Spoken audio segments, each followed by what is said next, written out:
ఒక్కసారి మాటల మంటలు రాజుకున్నాయి.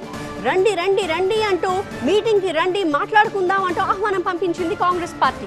అయితే ఆల్ ఆఫ్ సడన్ రమ్మంటే ఎలా కుదరదు అని చెప్పేసింది కమలం పార్టీ. ఇదొక టైం పాస్ మీటింగ్ అంటూ నిన్ననే తేల్చేసింది కారు పార్టీ. పైపెచ్చు బ్లేమ్ గేమ్ బంద్ చేయండి అంటూ ప్రభుత్వంపై అటాక్కి దిగాయి విపక్షాలు.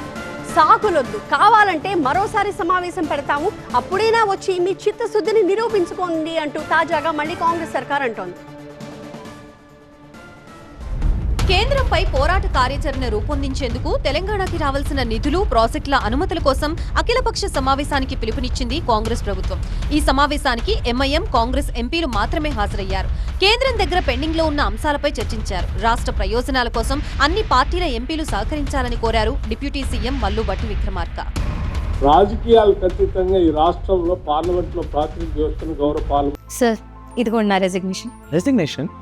ఎందుకు? నేనే జాబ్స్ ని క్రియేట్ చేసి బాస్ అవ్వాలనుకుంటున్నాను. ఎలా? బాస్ వాలా బీ ద బాస్.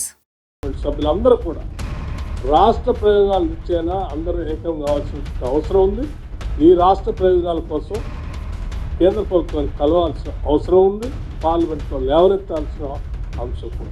ఉన్నపలంగా సమావేశం పెడితే ఎలా వస్తామని ప్రశ్నించారు బీజేపీ ఎంపీలు. మొక్కుబడి మీటింగులు వద్దన్నారు. తెలంగాణ అభివృద్ధికి కేంద్రం అన్ని రకాలుగా సహకరిస్తుందన్నారు బీజేపీ రాష్ట్ర అధ్యక్షుడు కేంద్ర మంత్రి కిషన్ రెడ్డి. తెలంగాణపై బీజేపీకి చిత్తశుద్ధి ఉందంటూ భట్టి విక్రమార్కకి లేఖ రాశారాయన.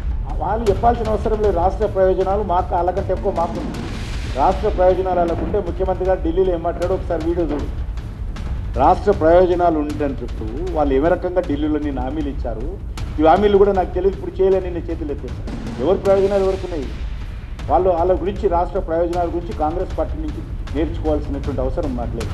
We are committed for the countries development. Congress diversion politics చేస్తుందన్నారు BJP MP Laxman. రాజకీయ ఎత్తుగడ తప్ప చిత్తశుద్ధి లేదన్నారు. తెలంగాణ ఎంపీలతో త్వరలో కేంద్ర మంత్రి కిషన్ రెడ్డి సమావేశం ఏర్పాటు చేసి రాష్ట్రానికి రావాల్సిన నిధులపై చొరవ చూపిస్తానన్నారు. రేవంత్ రెడ్డి గారు ప్రభుత్వం యొక్క వైఫల్యాలు ప్రజల దృష్టి మళ్లించడానికి ఒక రాజకీయ ఎత్తుగడలో భాగంగా అర్థాంతరంగా ఉన్న పలంగా రాత్రి మా ఎంపీలకు ఫోన్లు ఇచ్చి రమ్మని చెప్పడం అంటే ఇది మొక్కుబడి సమావేశంగానే భావిస్తుంది. మీరు చేయలేనివంటిది హామీలు నెరవేర్చేదాన్ని దృష్టి మళ్లించడానికే ఇదొక రాజకీయ ఎత్తుగడ.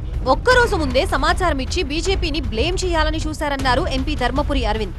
నిజంగా కీలకమైన భేటీగా భావిస్తే ముందుగా ఎందుకు ప్లాన్ చేయలేదని నిలదీశారు. అంత ఇంపార్టెంట్ అని అనుకుంటే మీరు నిన్న లెటర్ రాసి ఇవాళ రమ్మంటారా అండి?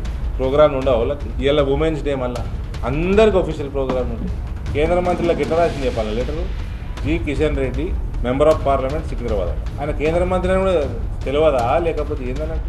ఇక బీఆర్ఎస్ కూడా సమావేశానికి హాజరు కాలేదు. కాంగ్రెస్ కి చిత్తశుద్ధి లేదన్న గులాబీ నేతలు అదో టైం పాస్ మీటింగ్ అని విమర్శించారు. బీఆర్ఎస్ బీజేపీ తీరుని తప్పుపట్టింది కాంగ్రెస్. తెలంగాణపై చిత్తశుద్ధి ఉంటే ఇలా సాకులు చెప్పరన్నారు ఆయన. కావాలంటే మరోసారి సమావేశం నిర్వహిస్తామని, అప్పుడైనా మీటింగ్ కి హాజరు కావాలన్నారు భట్టి. బీజేపీ పార్టీ సంబంధించిన పార్లమెంట్ సభ్యులు, టీఆర్ఎస్ పార్టీ సంబంధించిన పార్లమెంట్ సభ్యులు రాష్ట్ర ప్రయోజనాల కోసమైనా వస్తారు, కలిసి వస్తారు. రాష్ట్ర అభివృద్ధి మనందరి లక్ష్యం అని, మాతో కలిసి వస్తారని, రిప్రజెంట్ చేయడానికి వస్తారని ఆశిస్తా ఉన్నాం. ఇక సమావేశానికి హాజరైన ఎంఐఎం ఎంపీ అసదుద్దీన్ తెలంగాణకి కేంద్రం అన్యాయం చేస్తే ఊరుకోబోమన్నారు. అన్ని రాష్ట్రాలతో సమానంగా రాష్ట్రానికి నిధులివ్వాలని డిమాండ్ చేశారు.